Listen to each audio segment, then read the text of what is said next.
ওমানের মাস্কাট আন্তর্জাতিক বিমানবন্দরে বিপুল পরিমাণ গাঁজাসহ এক ভারতীয়কে গ্রেফতার করেছে ওমান কাস্টমস। অভিনব কায়দায় মাদকের এই বিশাল চালান পাচার করতে যে ওমানে ধরা পড়েন এই ভারতীয় নাগরিক। এক বিবৃতিতে ওমান কাস্টমস জানিয়েছে অত্যন্ত পেশাদার কায়দায় প্রায় 5.5 কেজি গাঁজা পাচারের চেষ্টা করছিলেন তিনি।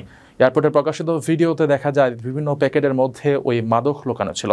কাস্টমস কর্মকর্তাদের সন্দেহ হলে যাত্রীর ব্যাগ তল্লাশি করা হয়। আধুনিক স্ক্যানিং প্রযুক্তি ও অভিজ্ঞতা কাজে লাগিয়ে তারা মাদকের এই বিপুল চালানটি জব্দ করেন। পুরো অভিযানের ভিডিও প্রকাশ করেছে মাস্কাট কাস্টমস বিভাগ, যেখানে দেখা যায় কিভাবে ধাপে ধাপে উদ্ধার করা হয় অবৈধ মাদক। পাচারকারীদের বিরুদ্ধে আইনগত ব্যবস্থা নেওয়া হচ্ছে। এদিকে মাদক চোরাচালানকারীদের বিরুদ্ধে জিরো টলারেন্স ঘোষণা দিয়েছে ওমান সরকার। মাদক গ্রহণ অথবা মাদক পাচার জড়িতদের বিরুদ্ধে কঠোর ব্যবস্থা নেওয়ার কথাও জানিয়েছে প্রশাসন। ওমানের সেরা রেট দিচ্ছে বাংলাদেশি প্রতিষ্ঠান গালফ এক্সচেঞ্জ। প্রিয়জনকে টাকা পাঠাতে আজই আসুন আমাদের যে কোনো ব্রাঞ্চে অথবা কল করুন স্ক্রিনে দেয়া নাম্বারে।